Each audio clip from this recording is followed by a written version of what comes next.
rozumne sa rozhodlo, všetko sa zobralo do úvahy a dnes sa tu stretávame vo finále. Aj keď to, čo sa udialo, vo všetkých nás zanechalo určitú stopu. Ale môžeme dnes povedať, že chvála Bohu, nikomu sa nič nestalo a dnes sme tu.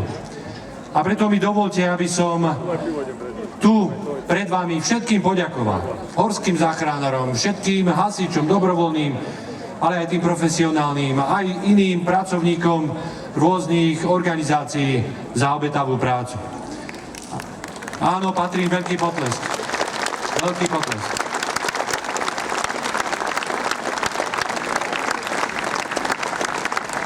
Poďakovanie patrí aj našim divákom televízie Noe, ktorí včera po celý večer prejavovali solidaritu s tým, čo sa udialo tu v Terchovej. Áno, a toto je tá sila, ktorá ľudí spája. Dedičstvo otcov zachovaj nám, Pane. Takto nám to priniesli svätý Cyril a Metód a tu v Terchovej to robia skvele.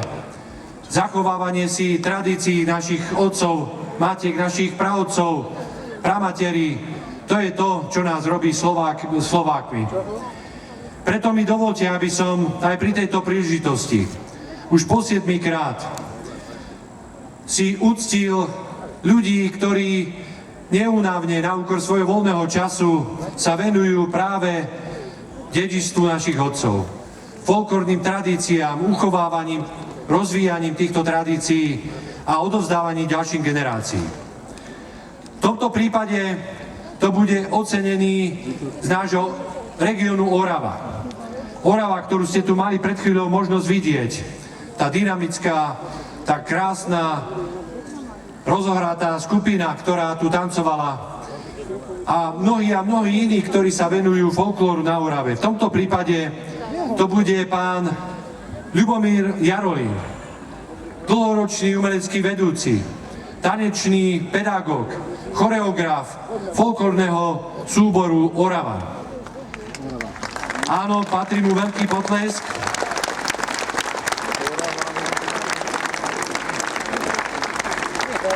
Aj keď tu nie je, dovolte mi, ospravedlnil sa, pretože má nejaké iné neodkladné povinnosti, ale aj keď tu nie je, chcem mu poďakovať v mene všetkých generácií tanečníkov, ktorých odchoval, ale aj tých, ktorých ešte odchová, aby oravský folklór bol stále živý a bol tak od srdca, ako sme ho mohli vidieť aj teraz. Ja dnes odovzdám toto ocenenie do rúk jeho dcére a bude mi veľkou cťou, aby ho odovzdala ona potom ďalej svojmu otcovi. Takže gratulujeme a ďakujeme veľmi pekne. Cenu teda preberie za otca Ľubomíra Jarolína jeho dcéra Lenka Kubalová. Pozdravujeme veľmi pekne, otecka.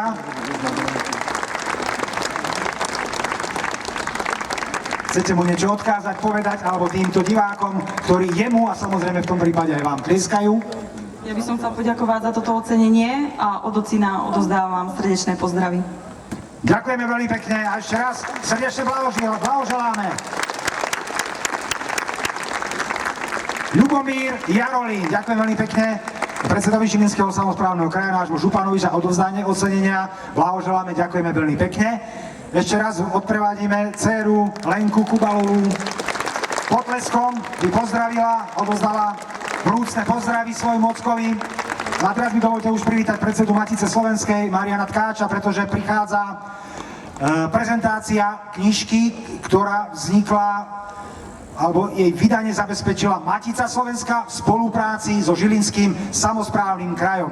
Aká je to kniha? O čom je tá kniha? Nech sa páči, dávam slovo predsedovi Matice Slovenskej Marianovi Tkáčovi. Nech sa páči.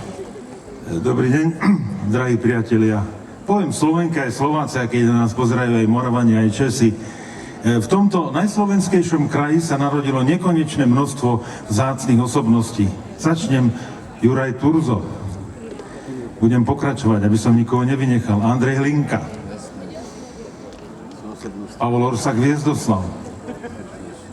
Janko Král. Ale aj Juraj Janošik. Okrem Juraja Janošika bol ešte obesený aj iný rodak z tohto kraja. a možno, že ešte iní ďalší v Amerike, v ďalekom svete. Som veľmi rád, že Matica Slovenská v spolupráci s našim spriateľeným Žilinským samosprávnym krajom mohla vydať knihu o našom ľudovom hrdinovi, ktorý naozaj žil a ktorý naozaj bol odvážny. A všetko ostatné sa dozviete v tejto peknej knihe. Taká pekná kniha o Jurajovi Janošikovi ešte nevyšla. A ja som rád, že Matica Slovenská bola pri nej. Matica Slovenská má tiež sídlo v tomto kraji a ja si myslím, že toto sídlo tu bude mať ešte ďalších 150 rokov. Určite viac nechcete o tej knihe poznať, však si ju prečítate. Ďakujem pekne. Ďakujem veľmi pekne predsedovi Matice Slovenskej Marianovi Tkáčovi za prezentáciu tejto knižky. A teraz poprosím obidvoch vzácnych hostí, aby túto knihu nejakým spôsobom odprezentovali, uviedli do života a posypali ju ani nie soľou, ani nie, neviem čím ešte, ale asi pravdepodobne Janošíkovskými dukátmi. Takže nech sa páči.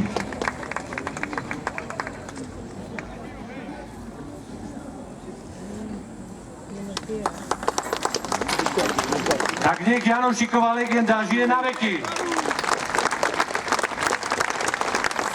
Máme možnosť vydávať takéto knihy každý rok. Ďakujeme pekne Matici Slovenskej aj Žilinskému samosprávnemu kraju. Tie zvyšné dukátiky si pozbierame. Áno, dukáty budeme zbierať. Ďakujeme veľmi pekne, takže kniha je vydaná, kniha je tu. Knihu si môžete pozrieť, prečítať, zakúpiť, objednať, jednoducho nejakým spôsobom sa k nej dostať a určite budete s ňou všetci spokojní. Ešte raz ďakujeme Matici Slovenskej, Žilinskému samosprávnemu kraju, ďakujem dvom hosťom vzácnym, ktorí nám túto knihu teraz poprosili, ďakujem šarmantným dievčatám, ktorí nám dopomohli, aj týmto dvom chlapcom, bacha sú to zbojníci, aby nám ten materiál Janošíkovský nezobrali, sú presne spočítané, chlapci, dávajte pozor, dobre?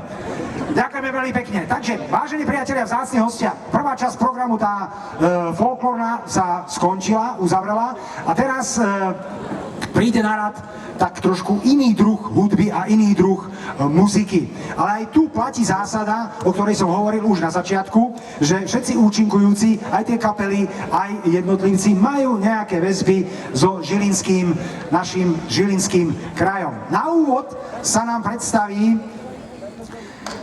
veľmi už populárna, veľmi šarmantná a všestranná Barbora Švidraňová so svojou kapelou.